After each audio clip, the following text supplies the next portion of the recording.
Isang mapagpalang araw po sa ating lahat. Magandang araw at magandang gabi. Mega love shoutout po dyan sa mga solid supporters ng EDC, mga OFW, shoutout po. At kumusta po kayo? Welcome po muli sa aking munting YouTube channel. Ngayon nga po ay may bago po tayo ulit tatalakayin.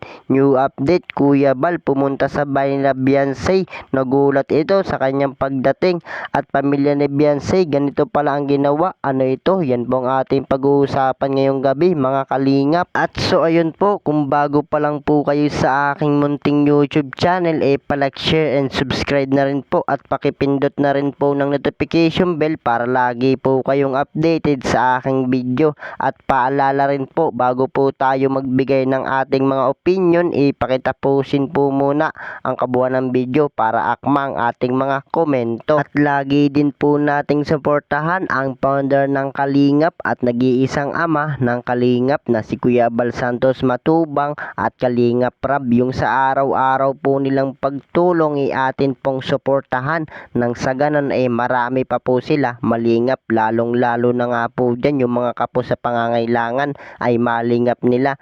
Ganon din po ang kanilang may bahay na si Ate Ena Vlogs at Jackie Tapia. Huwag po sana tayo magsasawang sumuporta, mga kalingap. At so ayun po, new update po tayo. Founder ng Kalingap bumisita sa bahay nila Beyonce. Nagulat ito sa kanyang pagdating at pamilya ni Beyonce. Ganito pala ang ginawa. Ano kaya ito, mga kalingap? So bago po yan maibang dako po muna tayo, mga kalingap. Pag-usapan po muna natin ang EDC. So kumusta na po kaya sila? EDC po natin 7th mansari na po pala nila.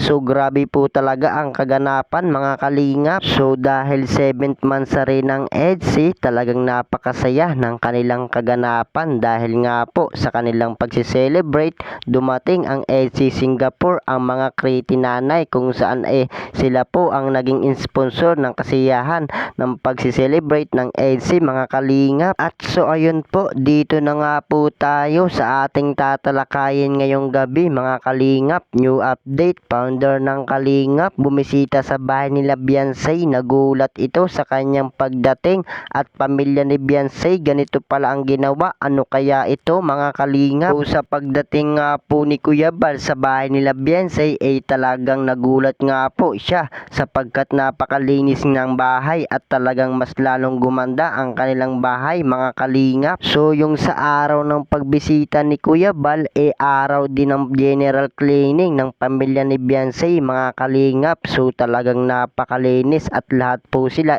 abalang-abala sa mga gawaing bahay, mga kalingap.